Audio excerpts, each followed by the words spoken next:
Here's a clip from Tarabuster with Tara Devlin. Speaking of the children, I wanted to welcome, let me see, we got a friend on the phone. Hello, John. Hey, Tara, how you doing? Hi, how are you? Hey, I'm doing fantastic. Enjoying this beautiful weather and getting outside away from people. Great. Well, let me explain. So where do you live? You live in Illinois? Springfield, Illinois, capital city. And you are out protesting the the protesters who are out there having a tantrum about how we're closed, how the economy was closed, and they were out there. And I'm going to play the video that you took and you sent to me, and I honestly, it was terrifying, I have to tell you, when I saw it. It was interesting being where I was, too. Oh, my God. It's unreal. I thought they loved freedom. That's the other thing. These Republicans, they thought that you're just expressing your freedom of speech, and there they are. You better run, boy. Yeah, let me play the video so the viewers know what we're talking about. Check.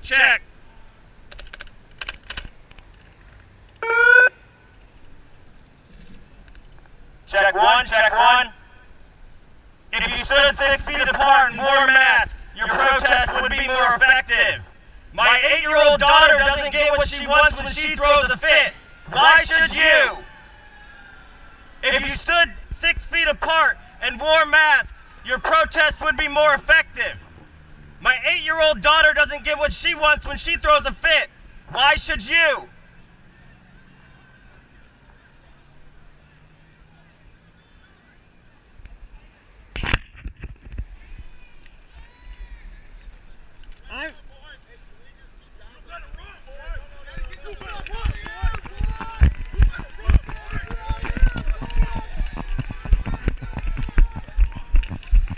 Take pictures, get them!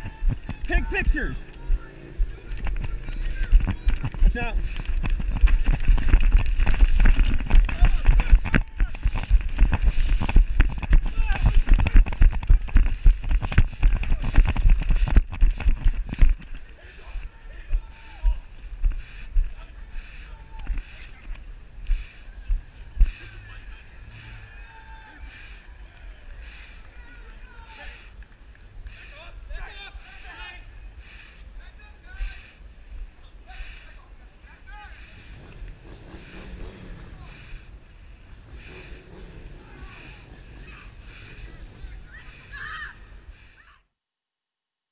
I don't know about you, but that's terrifying. So tell me about what happened that day. Well, that video was after I had been removed from the Kankakee courthouse steps by the Kankakee County Sheriff. I did the same thing I have been doing at these protests, and I'm not against reopening the economy whatsoever. I believe that there are businesses that can do things the proper way and take the proper safety precautions to make it safe for both their customers and for their employees. I am against people who are refusing to wear masks because they feel that it's a sign of obeying communism. It's a sign of oppression, is what these folks think. So I did what I always did. I introduced myself to the sheriffs when I showed up because I've had issues at a couple of the protests in the past, and let them know that I was going to be walking in the middle of their crowd. I went up, I stood on the courthouse steps with a sign that said, "Love thy neighbor, wear a mask," and it has a picture of Christ with a mask on, and it's hashtag mask up for mankind. I was almost instantly swarmed by 8 to 10 of their folks who actually pushed me farther up the steps, which I don't think was what they were trying to do. But the Kankakee County Sheriff, 3 of them came up and asked me to leave. They told me to come with them. He initially tried getting me to go straight to my car. He asked where I was parked at. So I asked him if I was not able to just go onto the sidewalk, which is public property, and continue my counter protest. He actually made me go across the street and didn't allow me on the sidewalk of the courthouse, which is still public property. So I went across the street. I went over to the post office parking lot, which is where the video that you just showed was taken at. And yeah, I said my piece. It was great because I just borrowed this megaphone from a friend, and I had not used it before. It was loud enough that every single person on that courthouse lawn stopped, was dead silent, and turned around when I spoke. And then I had these four guys, looked like good old boys, farm boys. A couple of them I'd seen just previously waving a big old Trump 2020 banner.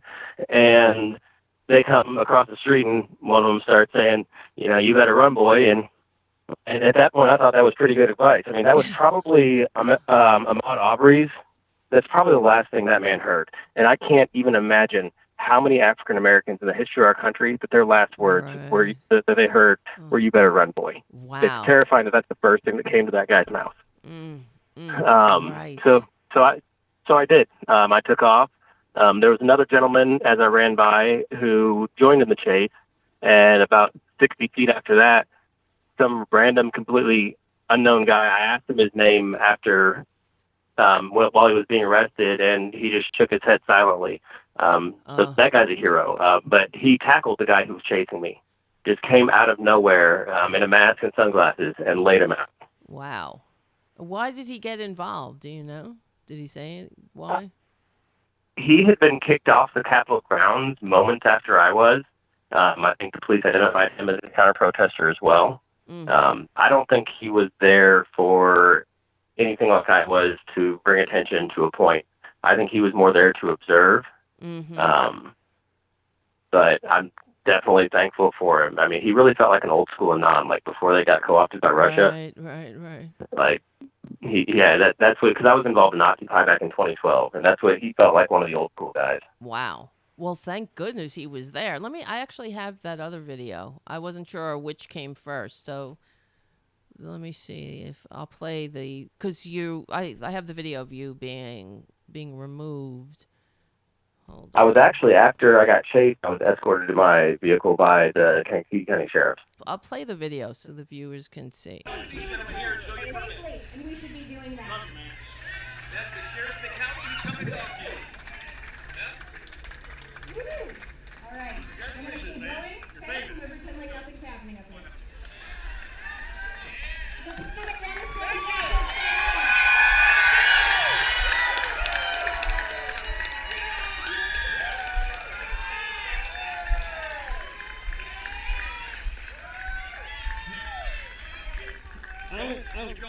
I was not aware I needed a permit as an individual. Yes, sir, it is. The Capitol Police reported me different yesterday. I apologize. That's fine, sir. Your constitutional right. You just got to do it through the steps. That's all. Okay. You just got to take the necessary actions in order to do that. You can't do that right now, sir, without a permit. How is the formative You work? talk with him, sir. Okay. You're not at liberty to do that. Where you at? Oh, I have to leave? Yeah, you got to leave the ground, sir. I can't stand on the sidewalk. Sure, you can go out there. Okay. That's still county grounds. You can step across the street. This is all still county grounds, sir. Okay. On the easement. If you want to stand over there, you're more than welcome to. Okay. But you are subject to the city comes by and they can stop you, okay? Okay. What would the city be stopping me for if I'm on public property? If you're disrupting traffic or something like that. Oh, no, disrupt traffic. Sir, You can go over there. I came to speak to you at the beginning because I told you I was not going to. Right, I appreciate that. We don't disrespect you whatsoever. No, it's not. I'm just letting you know.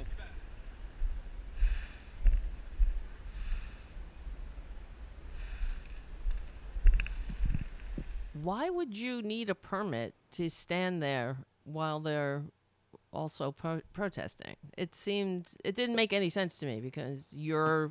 Okay, so at least in Illinois, I'm not sure about other states. I've had conversations with the Springfield Capitol Police. This is in Kankakee, Illinois, 2.5 hours north. They bust people in the protest from Springfield, so I thought I'd return the favor. You can protest on certain grounds, but without a permit, you're not allowed to have signage. So that would have been the only reason they would have been able to remove me, legally at least. Right. So, I mean, it just didn't make any sense. First of all, the whole thing needing a permit to protest is kind of ridiculous. And then for them to be able to remove you because they didn't agree with what your sign said is really, that's kind of... Which I imagine there were a bunch of conservative Christians in that crowd. Right. And then they're applauding as you're being removed. That's just, I mean, the other video was terrifying, but this is infuriating. Why are they applauding? You're exercising your free speech because they need to, I don't know, give you permission to say whatever they want you to say. It didn't make any sense. What's the point of a protest? if you couldn't disagree with them. I don't know.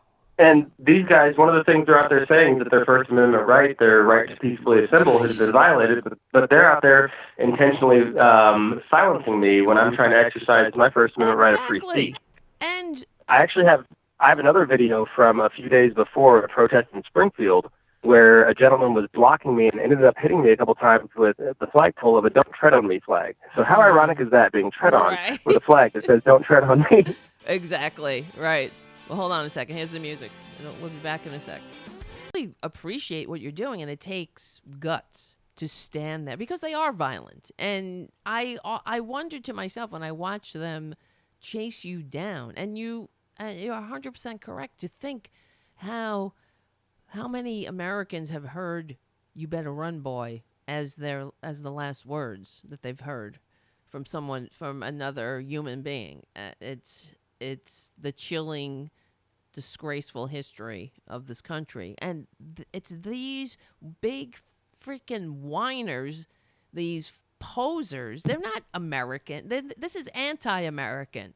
They're as you're Extremely. saying. Exactly. They're all about free speech. They're all about their First Amendment while they're chasing you down. Honestly, we've seen this movie before. It's all over the world. And it's if this was 1930s Germany, you know what side they would be on, and not on the right side of history either. But how do you do this often? Do you go out and protest often? It's actually been a few years. I've kind of been retired. I grew up on picket lines. My dad was a union organizer. I've got pictures when I was 7 years old on a picket line. Protesting against Nike sweatshops. We actually, when I was a kid, we drove the Disney store out of our mall. Cool. For the same reasons. That's great. And I was involved in Occupy back in 2011, 2012 fairly heavily. I have a lot of friends in the St. Louis area, so I was down there for Ferguson and Mike Brown. Wow. And after the election in 2016, it really burnt me out. I couldn't believe humanity at that point. I know. And I just had my third child. My kids are newborn, 4 and 8. And I have 2 foster children. Wow. So my life's been a little bit busy. Right. But seeing this is something that I felt really passionate about, and I'm not against reopening the economy.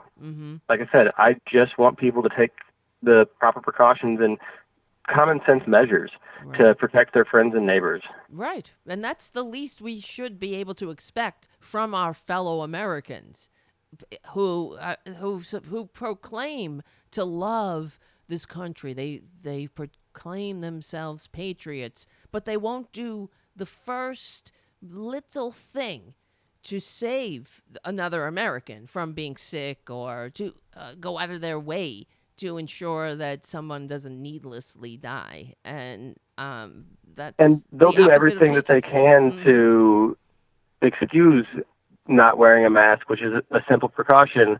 One of their biggest arguments is that it reduces your oxygen levels. And I'm sorry, I personally know folks who are doctors and nurses that have had a surgical mask on for 18 to 24 hours straight for an intensive surgery. Exactly. They're still extremely smart. It didn't kill any of their brain cells. I mean, maybe these guys have less to lose. Is this what they're saying? That it's reducing their oxygen levels? Is that, oh God. That's one of the things they're saying, and it's legitimate, but it doesn't actually have any long-term effects on your body. Right. They're just grasping at straws, obviously, and. Oh yeah, the fact that they have a letter here in Illinois. There's a letter that they've printed out that they are intending on showing folks when they go into stores that says it's a HIPAA violation for them to ask about their mask, and an ADA violation, American with Disabilities Act. And it's neither of those, because HIPAA only applies to folks who actually handle medical records. Right. And you're not prevented from asking somebody about their disability. You're prevented from accommodating them. That's or from right. not accommodating them. That's right. That's not that they have to be accommodated by putting other people in danger. I would think that the community, the health of the community would take paramount but this is what they do. This is what right-wingers do. They constantly manipulate and they'll proclaim themselves to be the downtrodden and the oppressed. And they haven't even seen what's the power of the government has in this situation.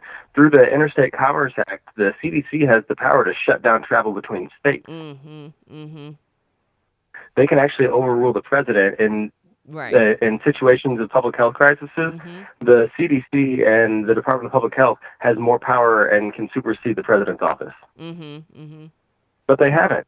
Right. But these guys are still complaining like this is the only time they've ever been impressed in their life, because it realistically is. Right. And it's pathetic. It is. It's 100%.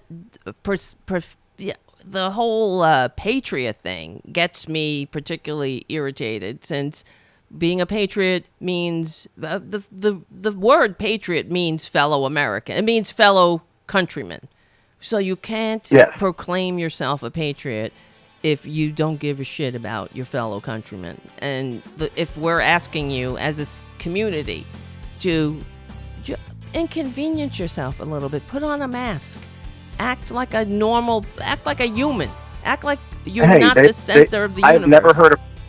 I have never heard a problem with no shoes, no shirt, no service. Right. I mean, so if wearing a mask infringes on your rights, so does having to wear pants. I mean, that's right. Except for COVID, right? Exactly. Tarabuster is recorded live every Saturday evening from 6 to 8 p.m. Eastern at the RDT Daily Facebook and YouTube channels, and rebroadcast on Sunday from 6 to 8 p.m. Eastern on Progressive Voices, or anytime on demand on the Progressive Voices app. Support RDT Daily and Tarabuster by becoming a patron at patreon.com/TaraDevlin. Remember, we stick together, we win.